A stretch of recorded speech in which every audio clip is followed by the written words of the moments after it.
Bon dia, com esteu?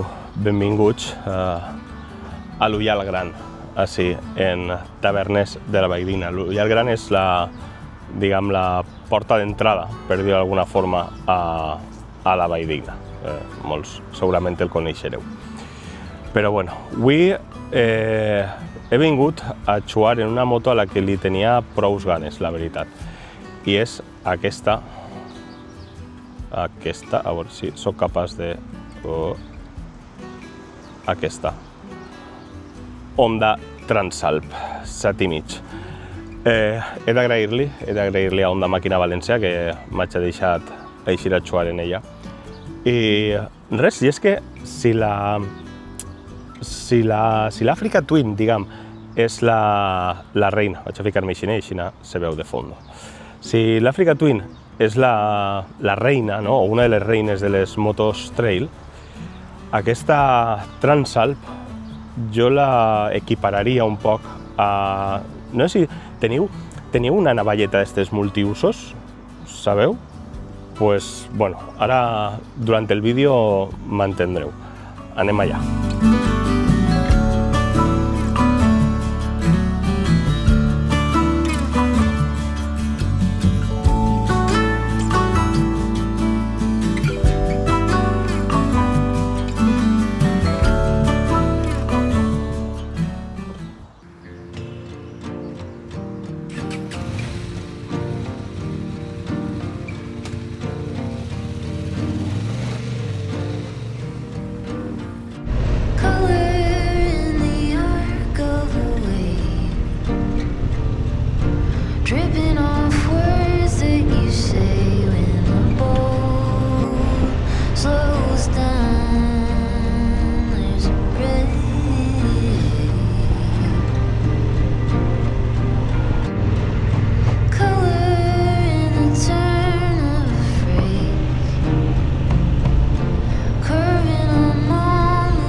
Anem a començar, anem a ficar-se en faena.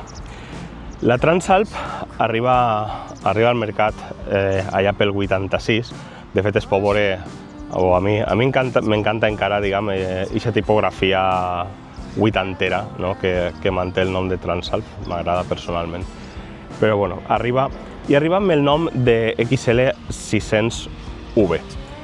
I diguem que la idea de Honda en aquest moment era tindre un terme mitjà, per dir-ho d'alguna forma, entre les motos purament de carretera i les motos trail més pures, diguem, que en aquest moment estaven molant molt per el Dakar. El resultat d'això va ser un motor bicilíndric NV de 583 centímetres cúbics que estava dissenyat amb una premissa, i aquesta premissa era la de ser un motor suau i fiable. I clar, mentre totes les altres marques estaven centrant-se en les prestacions i la potència de la moto, el que va fer Honda va ser donar-li a la Transalp una imatge, un aspecte de moto del dia a dia. Perquè al final, crec jo, i és la meva opinió, la Transalp no és una moto d'expedició extrema, però sí és una moto que gastar dia a dia, en la que viatjar i en la que, bueno, si te'n vols eixir a alguna pista de tant en tant, no vas a tindre cap problema.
seguim parlant de la moto. I és que al 1988, quan arriba l'Africa Twin, la mosca, quan arriba l'Africa Twin, aquesta Transalp queda un poc en segon pla, perquè clar, l'Africa Twin era una moto que venia directament de ser desenvolupada des del Dakar, no? Aleshores venia amb aquest depòsit més gran, una posició de conducció prou més alta, una imatge, diguem, molt imponent. Que mentre tota l'atenció se l'emportava l'Africa Twin, la Transalp continuava fent feina, no? Picant pedra en un segon pla, no? I a més, evidentment, més barata, no? Què passa? Que a la fi era la moto que igual una persona normal, un mecànic o un carter, es comprava perquè era la forma de tindre una moto trail, però sense pagar els diners que costava en aquest moment una moto d'aventura més preparada. Què passa? Que paradoxalment, eixe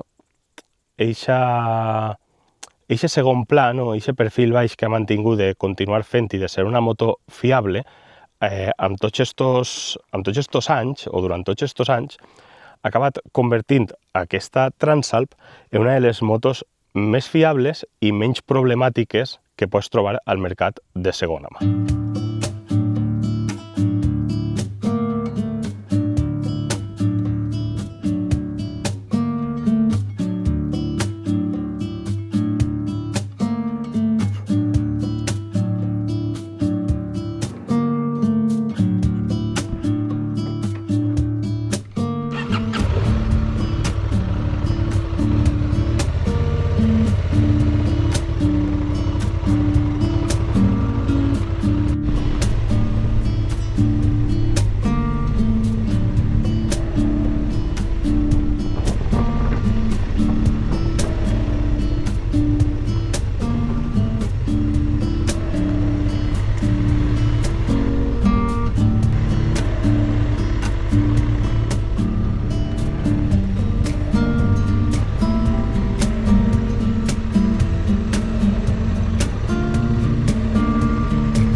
Com pega.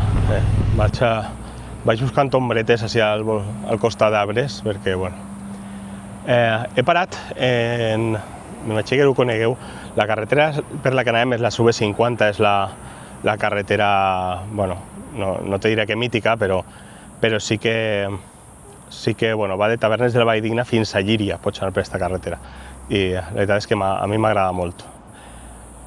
I és la carretera, paral·lela a aquesta carretera va el que era la via de l'antic trenet que anava de Carcaixent a Dénia, que d'això igual hauríem de fer algun vídeo alguna vegada, crec jo.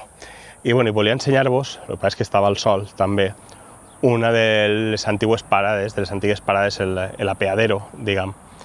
I volia ensenyar-vos també el monestir de Santa Maria d'Aigües Vives, que bueno, estan reformant-lo. Jo volia, a veure si podia entrar ahí per fer algun plano xulo, però bueno, no, estan reformant-lo. I bueno, és un monestir que data del segle XIII, si no recorde mal. O sigui que bueno, esperem que el tornen a traure avant, a veurem què fan en ell. Tornant a la Transalp, com recordàvem i com hem començat, la Transalp va eixir en un motor de 583 centímetres cúbics. D'ahir va passar a un de 650.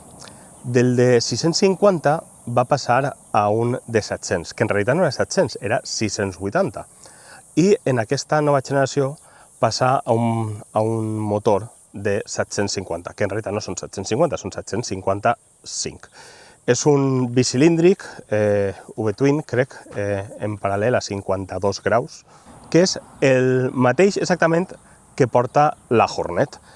Què ha passat? Evidentment, i és necessari que en tots aquests anys se li ha anat afegint l'electrònica, per exemple, el control de tracció, els modes de conducció. Els modes de conducció és una cosa que m'agrada molt perquè pots canviar-los en marxa i simplement quan deixes d'accelerar, aleshores se queda fixe ja, no? Aleshores, això ja mola, no haver de parar i tal, o haver de reduir prou velocitat per a canviar.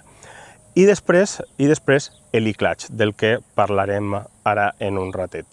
Podem dir que cada generació d'aquesta Transalp ha anat adaptant-se prou bé al que demanava el mercat, per dir-ho d'alguna forma, no? Ni quedar-se molt enrere, ni passar-se de tecnologia. I això crec que és una cosa, un punt molt a favor en una moto que s'ha manejat dins d'un segment com és el trail, en el que sembla que moltes vegades la cilindrada, quanta més millor, és l'únic argument.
Hem arribat ara al pàrquing de la Font Nova. És l'entrada, com heu vist al cartell d'abans, és l'entrada al Parc Natural de la Casella. La veritat és que és entre setmana, no n'hi ha molta gent, però bueno. Si seguim per esta banda, sí que està tancat ara, però n'hi ha un restaurant allà dalt i està... és una pista forestal que va fins a la Font del Barber. I després està aquest altre camí, que en principi crec que no n'hi ha problema per a passar, espere, que ens portarà, i és on anem a acabar, a la Font del Garrofer. I no sé si us recordareu, però la Honda Transalp va deixar de produir-se durant una llarga temporada. Això va ser perquè d'alguna forma amb les trails grans, el segment de trails mitjanes va viure el que li diuen una època de poc interès comercial, no? Vamos, que ho tiraven tot a les grans, bàsicament. I és que quan Honda la va portar al mercat de nou, va mantindre les idees d'origen.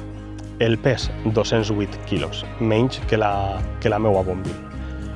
Accessible per a gent que no és excessivament alta com jo. Jo faig 1,77, 1,78 i la veritat és que em moc prou bé en la moto, és prou còmoda. I evidentment accessible econòmicament, perquè això no és una Africa Twin, no? Perquè en el seu moment Honda va enfocar l'Africa Twin cap al segment de l'aventura més brutal, no? I li va ampliar els dipòsits i va ficar unes autonomies quasi de rally, però en canvi l'enfoc que li va donar Honda a aquesta moto és, com vos he dit, el de l'origen, que era bàsicament ser útil.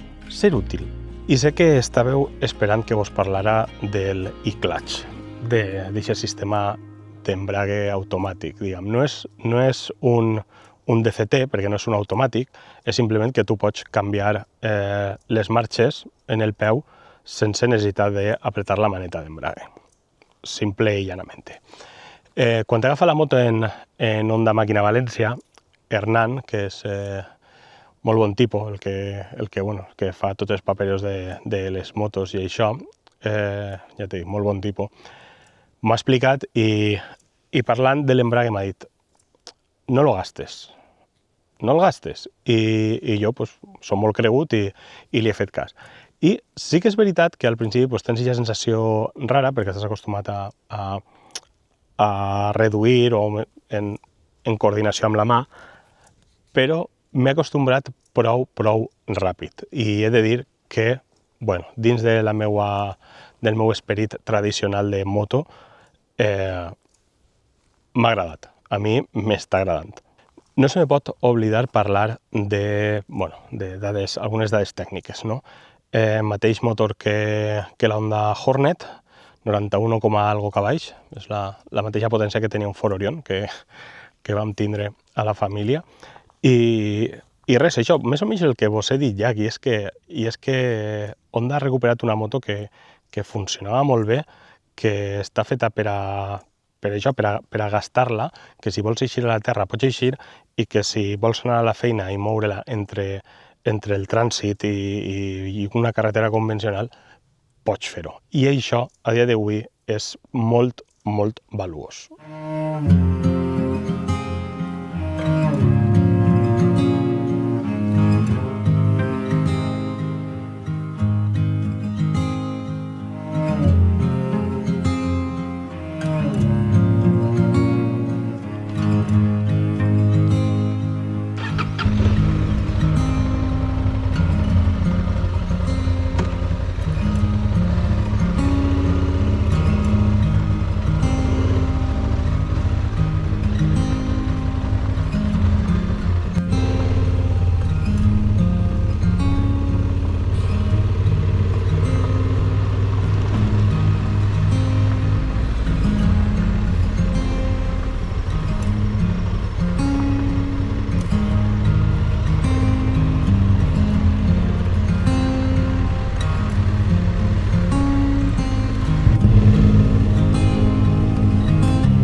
Bueno, a veure, jo crec que és obligat també parlar de la part estètica de la moto, no? A mi és una cosa que m'importa i que m'agrada xerrar per records que tinc i demés. De la meitat cap arrere me recorda molt a l'Africa Twin, no? I com que me recorda, és un record, una comparativa bona, per dir d'alguna forma, aleshores m'agrada. De la part cap avant m'agrada també. Hi ha una cosa que... i és el far. El far ixe, no sé si és perquè està entre els plàstics o què, però a mi personalment no m'acaba. No m'acaba. Ja sé que direu, no te mola per el far, és poca cosa. Sí, és poca cosa, però bueno, jo promet dir les coses i a mi particularment aquesta forma de far i més, doncs no m'acaba. També és de veres que bueno, aquesta moto en concret, si li fiques les barres de protecció estes davant, i després crec que té unes barres de motor també, visualment guanya molt, i a mi me mola molt. També és de veres que, crec que ho vaig dir en un altre vídeo ja, però el color negre també, ojo, cuidado. I si a més li fiques una roda que siga un poc més de taco i li canvies el tub d'escapament, li fiques algo un poc més bandolero, uf la moto, ojo. I, per cert, sabeu el que és una Leatherman? Una Leatherman, una navalla multiusos. Jo la porto per a fer feina de tant en tant. No són les millors alicates, no és el millor destornillador, no és el millor, no sé què més coses té aquesta, com una lima per a obrir botelles, una navalla. No és el millor, però la veritat és que fent feina me soluciona el 80% o més dels problemes que em poden sorgir a la feina. I això és la Transalp, no? És a dir, tu te'n vas a un viatge en el que vaig a tindre asfalt, vaig a fer un poc de ciutat i vaig a fer un poc de terra, no ho dubtes, és això. I també hi haurà gent que pense, 750 se'm queda curt. Bueno, se'm queda curt, no sé, si m'ho diu Pol Tarrés, val, però tu no sé jo, la veritat. Perquè, sincerament, crec que és molt més divertit agafar una moto d'estes i portar-la al teu 80% de capacitat, no? Que comprar-te algo prou més gran i no ser capaç de treure ni el 50% del suc. No sé si m'enteneu. Perquè a la fi, una trail mitjana que domines és molta més moto que una de cilindrada prou més gran que t'imposa i te costa tant de moure. I la Transalp, en aquest sentit, és com una xicoteta lliçó d'humilitat, no? Per a la gent que alguna volta hem pensat que buscàvem potència quan el que de veres buscàvem era gaudir d'una mototrail. I fins ací el vídeo d'avui i fins ací la temporada. Agrair a Honda Màquina València que m'ha deixat eixir a xuar en una de les seues motos i en aquesta moto que li tenia moltes ganes, la veritat. A partir d'ara, no sé què faré, la veritat, perquè tal com està la calor i el temps, eixir a gravar no avellix molt, a no ser que siga un viatge, però no crec que faci cap viatge. M'imagino que tornaré igual allà pel setembre o un poquet abans de setembre, és la meva idea, però promet que no vaig a deixar de marejar-vos en YouTube amb el format aquest nou de la Motet Confidencial i no deixaré de marejar-vos tampoc en en Instagram, perquè de fet espere no tardar molt en acabar les obres que tinc a casa, per favor, i poder portar-me la Ducati i la Mobilet per a ensenyar-les en calma. Així que, senyores i senyors, moltes gràcies per haver estat ahí esta temporada i ens veiem en setembre o a finals d'agost, segurament. Adeu.